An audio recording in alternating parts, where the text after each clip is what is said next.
नमस्कार दोस्तों, स्वागत है एक बार फिर से आप सभी का। देखिए दोस्तों, लास्ट वीडियो में अपन ने बात की थी लोक नृत्य के बारे में और आज के इस लेसन में अपन बात करेंगे लोक नाट्य के बारे में। दोनों अलग अलग हैं और अलग अलग ही एग्जाम में क्वेश्चन पूछे जाते हैं। तो पहले तो बात करेंगे अपन लोक नाट्य और कुछ प्रमुख वाद्य यंत्र के बारे में, जो कि लास्ट ईयर कुछ एग्जाम्स में क्वेश्चन पूछे गए हैं उनके बारे में, और बाद में आने वाले एग्जाम में कौन कौन से क्वेश्चन पूछे जा सकते हैं उनकी भी अपन बात करेंगे। तो देखिए, बिना उतवाए आज का लेसन अपन शुरू करते हैं। पहला क्वेश्चन आपको दे रखा है, गोमा मीणा, कालू कीर, कान गुजरी, मियावड़ व नाहर, ये जो आपको नाम दे रखे हैं ये क्या है, ये आपको बताना है। तो ये जितने भी आपको नाम दे रखे हैं ऊपर, ये छोटी नाटिकाएं हैं जिनका मंचन गौरी उत्सव में किया जाता है। ठीक है, तो ये छोटी नाटिकाएं होती हैं। ऑप्शन सेकंड इसका आंसर होगा। इनका जो मंचन है वो गौरी उत्सव में किया जाता है। मेवाड़ के अरावली क्षेत्र की भील जाति का लोकनाट्य कौन सा है? तो देखिए, गौरी है, ऑप्शन सेकंड। चार वेद जो राजस्थान की प्रचलित लोक गायन शैली है, ये कहाँ की प्रसिद्ध है? चार वेद शैली राजस्थान में कहाँ की प्रसिद्ध है? तो चार वेद का नाम याद आते ही आपके दिमाग में क्लिक करना चाहिए कि टोंक, चार वेद टोंक। तो ऑप्शन सेकंड इसका आंसर होगा। गोपी जी भट्ट राजस्थान की किस लोक नृत्य शैली के कलाकार हैं? गोपी जी भट्ट राजस्थान की किस लोक नृत्य शैली के कलाकार हैं? तो ये तमाशा के कलाकार हैं। नौटंकी तथा रामलीला राजस्थान के किस भाग में अधिक लोकप्रिय है? नौटंकी और रामलीला, तो ये कहाँ पर आपके पूर्वी भाग में अधिक प्रचलित है। जिस क्षेत्र में नौटंकी सर्वाधिक लोकप्रिय है वह कौन सा है? अब अगर आपको क्षेत्र विशेष पूछा जाए कि कौन से क्षेत्र विशेष में नौटंकी सर्वाधिक लोकप्रिय है, तो आपको आंसर बताना है भरतपुर। राजस्थान में भवाई नाट्य के जन्मदाता कौन थे? तो बाघाजी राजस्थान में भवाई नाट्य के जन्मदाता थे। लोकनाट्य के रूप में पाबूजी की फड़ अत्यंत लोकप्रिय है। आपको बताना है पाबूजी कौन थे। क्या ये एक लोक कलाकार थे, लोक साहित्यकार थे, या लोक नायक थे, या स्वतंत्रता सेनानी थे? तो मेरे ख्याल से आप सभी को पता है पाबूजी कौन थे, लोक नायक थे। ठीक है, ऑप्शन सेकंड इसका आंसर होगा। ये तीनों ही पाबूजी से संबंधित नहीं है, लोक नायक इसका आंसर होगा। राजस्थान का बहरूपिया कला विश्व के अनेक राष्ट्रों में प्रदर्शित करने वाले कौन थे? राजस्थान की बहरूपिया जो कला है विश्व के अनेक देशों में प्रदर्शित करने वाले कौन थे? तो जानकी लाल भांड थे, ऑप्शन फर्स्ट। दामट्या पात्र लोकसभा में कविता बोलता है और खटखड़िया उसको दोहराता है। देखिए, आपको ये कथन दिया गया है, कौन से नृत्य या फिर कौन से नाट्य से संबंधित है ये आपको बताना है। जामट्या एक लोकसभा में कविता बोलता है और खटखड़िया उसको दोहराता है और बीच बीच में जोकर का काम करता है। आपको बताना है ये जामट्या और जो खटखड़िया ये पात्र है, ये कौन से नृत्य या कौन से ख्याल से संबंधित है? तो ये गौरी नृत्य से संबंधित है, इसलिए ऑप्शन फर्स्ट इसका आंसर हो जाएगा। उसके बाद अगला क्वेश्चन आपको दे रखा है, रम्मत है। रम्मत क्या है? एक लोक संगीत है, लोकनाट्य है, या वाद्य यंत्र है? तो रम्मत क्या है? एक लोक नाट्य है, ऑप्शन सी इसका आंसर होगा। निम्न में से राजस्थान के किस क्षेत्र से अली बख्शी ख्याल संबंधित है? अली बख्शी ख्याल का संबंध अलवर से है। राज्य में तमाशा कला कहाँ की परंपरा है? राजस्थान में तमाशा कला कहाँ की परंपरा है? तो ये जयपुर की परंपरा है। रम्मती ख्याल के लिए कौन सा स्थान प्रसिद्ध है? रम्मती ख्याल के लिए कौन सा स्थान प्रसिद्ध है? तो बीकानेर प्रसिद्ध है। जयपुर के ख्याल गायन शैली के प्रवर्तक कौन थे?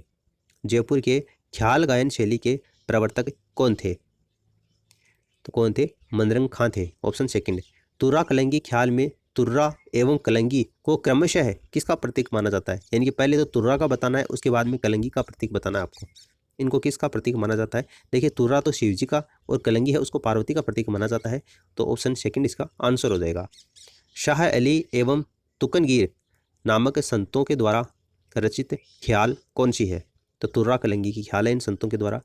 भानु भारती के द्वारा गौरी का नया रूप जिसका नाम है, भानु भारती द्वारा गौरी का नया रूप जिसका नाम क्या है? तो उसका नाम है पशु गायत्री। रम्मत शुरू होने से पूर्व किस लोक देवता का भजन गाया गया है? रम्मत शुरू होने से पूर्व किस लोक देवता का भजन गाया गया है? तो रामदेव जी इसका आंसर होगा। भवाई शैली पर आधारित नाट्य जसमा ओडन, जो कि भारत के अलावा लंदन जर्मनी में भी अभिनीत किया गया है, उसके लेखक कौन है ये आपको बताना है। देखिए, शांता गांधी इसका आंसर होगा। दुल्हे की वेशभूषा पहनने वाले भोपे क्या कहलाते हैं? दुल्हे की वेशभूषा पहनने वाले जो भोपे हैं वो क्या कहलाते हैं? तो माताजी का भोपा उनको कहा जाता है, ऑप्शन फर्स्ट। कला धरोहर का संरक्षण तथा राज्य के लोक कलाकारों को प्रोत्साहित करने के लिए जयपुर में सन 1993 में किस केंद्र की स्थापना की गई? कला धरोहर का संरक्षण और राज्य के कलाकारों को प्रोत्साहित करने के लिए जयपुर में सन 1993 में किस केंद्र की स्थापना की गई? तो जवाहरलाल केंद्र की स्थापना जयपुर में की गई है। निम्न में से किसने लोक वाद्य एवं लोक कलाओं को विश्व मंच तक ले जाने का अभूतपूर्व कार्य किया है? तो इसका आंसर हो जाएगा पद्मश्री कोमल कोठारी। ओपेरा शैली पर आधारित रंगमंचीय व्यवस्थाओं एवं जटिल तकनीक के अनूठे संगम के लिए प्रसिद्ध भवानी नाट्यशाला कहाँ पर स्थित है? आपको बताना है कि भवानी नाट्यशाला कहाँ पर स्थित है। तो देखिए झालावाड़ इसका आंसर हो जाएगा। अमर सिंह राठौड़ का ख्याल की रचना कब व कहाँ किसने की? अमर सिंह राठौड़ की ख्याल की रचना कब की गई और कहाँ पर की गई और किसने की थी? तो इसका आंसर हो जाएगा 1911 में इंदौर में मोतीलाल सेन के द्वारा अमर सिंह राठौड़ की ख्याल की रचना की गई थी। Option second. निम्न में से कौन सा कुचामण ख्याल शैली के नारी पात्र की भूमिका के लिए ख्यातमान थे? कुचामणी ख्याल में नारी के पात्र की भूमिका के लिए कौन फेमस थे? तो उगमराज जी थे, उगमराज जी। ऑप्शन फर्स्ट इसका आंसर होगा। 12 है गोवाड़ के चौक में खेली जाने वाली हेड़ाऊ मेररी रम्मत के उस्ताद कौन थे? 12 है गोवाड़ के चौक में खेली जाने वाली हेड़ाऊ मेररी रम्मत के उस्ताद कौन थे? तो इसका आंसर हो जाएगा तनसुखदास जी रंगा। हेड़ाऊ मेररी रम्मत का कथानक किस तरह का है? हेड़ाऊ मेररी रम्मत का कथानक किस तरह का है? तो ये श्रृंगार रस प्रदान का है। तमाशा लोकनाट्य विद्या को निम्न में से किस शासक ने प्रोत्साहित किया था? तमाशा लोकनाट्य विद्या को कौन से शासक ने प्रोत्साहित किया था? तो सवाई प्रताप सिंह ने किया था। गोहरजान किस लोकनाट्य से संबंधित है? गोहरजान कौन से लोकनाट्य से संबंधित है? तो इनका जो संबंध है वो तमाशा लोकनाट्य से है। नौटंकी ख्यालों को पेशेवर बनाने का श्रेय किसे प्राप्त है? नौटंकी ख्यालों को पेशेवर बनाने का श्रेय किसे प्राप्त है? नत्थाराम को प्राप्त है। Option first. सबसे अधिक नौटंकियाँ कहाँ हैं? सबसे अधिक नौटंकियाँ कहाँ हैं? तो देखिए नौटंकी का नाम आते ही भरतपुर आपको आंसर कर देना है। नारों का स्वांग कहाँ का प्रसिद्ध है? नारों का स्वांग कहाँ का प्रसिद्ध है? तो भीलवाड़ा का प्रसिद्ध है। मीणियों का स्वांग मुख्यतः कहाँ खेला जाता है? मीणियों का स्वांग मुख्यतः कहाँ खेला जाता है? उदयपुर में खेला जाता है। चौक चांदनी क्या है? चौक चांदनी क्या है? चार ऑप्शन आपको दे रखे हैं। देखिए चौक चांदनी क्या है? गणेश चतुर्थी के ऊपर बालकों के द्वारा किया जाने वाला एक स्वांग है चौक चांदनी। तो ऑप्शन फर्स्ट इसका आंसर हो जाएगा।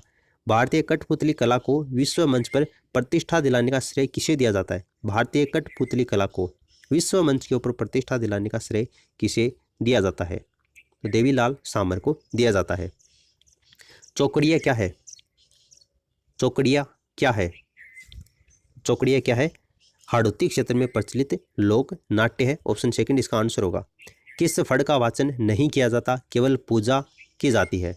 कौन सी ऐसी फड़ है जिसका वाचन नहीं किया जाता, केवल उसकी पूजा की जाती है? तो वो फड़ आपकी भैंसासुर की फड़, जिसका वाचन नहीं किया जाता, उसकी केवल पूजा की जाती है।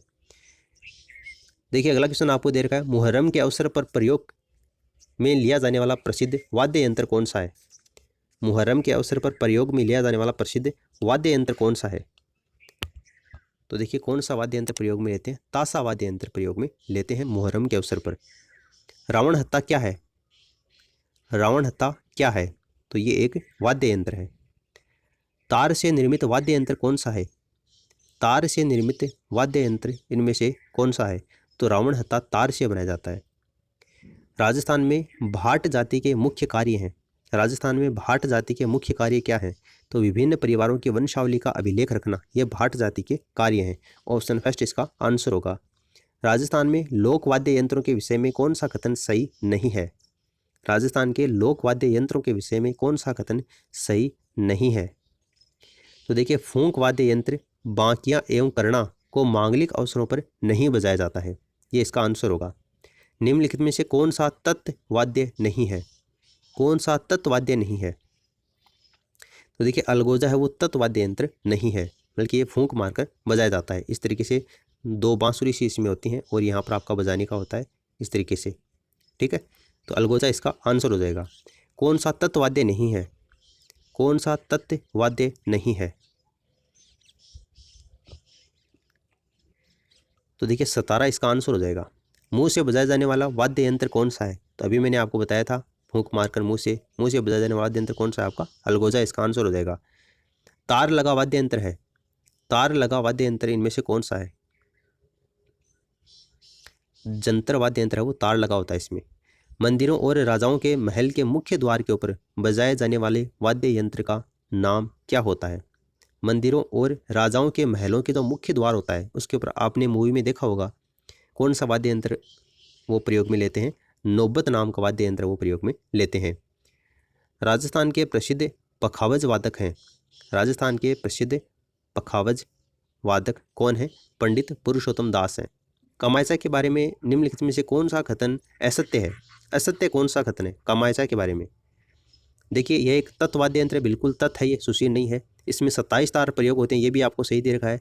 इसके मुख्य प्रयोगकर्ता मांगणियार है, बिल्कुल ये भी आपको सही दे रखा है। यह पूर्वी राजस्थान में मुख्यतः प्रचलित है, ये आपको गलत दे रखा है। कामायचा है वो पूर्वी राजस्थान में मुख्यतः प्रचलित नहीं है, इसलिए ऑप्शन डी इसका करेक्ट आंसर हो जाएगा। निम्नलिखित में से कौन सा युग्म सही है? कौन सा युग्म सही है वो आपको बताना है। देखिए खड़ताल सुशीर वाद्य यंत्र है, क्या खड़ताल सुशीर वाद्य यंत्र है? गलत दे रखा है। रबाब है वो तत् है, बिल्कुल रबाब है वो तत् वाद्य यंत्र है। बांकियां घन वाद्य ये भी आपको गलत दे रखा है, और डेरू सुशीर वाद्य ये भी आपको गलत दे रखा है। कौन सा आपको सही था ये पूछा था, तो ऑप्शन सेकंड जो है रबाब वो एक तत् वाद्य यंत्र है, ऑप्शन सेकंड इसका आंसर हो जाएगा। अगला क्वेश्चन आपको दे रखा है मोरचंग, मोरचंग है, ये कॉलेज व्याख्याता परीक्षा 2016 में ये क्वेश्चन आ चुका है। मोरचंग क्या है? देखिए मोरचंग एक वाद्य यंत्र का प्रकार है। और आज का अंतिम क्वेश्चन आपको दे रखा है राजस्थान के किस लोक वाद्य को ज्यूज हार्प यानी कि मोरचंग किसको कहा जाता है ये आपको बताना है। तो ज्यूज हार्प है वो मोरचंग का ही उपनाम है, तो ऑप्शन फर्स्ट इसका आंसर हो जाएगा। तो ये सारे क्वेश्चन आपके एग्जाम के दृष्टिकोण से ही तैयार किए गए थे। उम्मीद करते हैं कि इनमें से एक ना एक क्वेश्चन आपके एग्जाम में जरूर पूछा जाएगा। वीडियो पर अपना रिस्पॉन्स जरूर दिखाएं, वीडियो को लाइक करके मोटिवेट करें ताकि आने वाला वीडियो आपको जल्दी ही प्रोवाइड हो सके। फिलहाल इस वीडियो में इतना ही। Thanks for listening. God bless you all.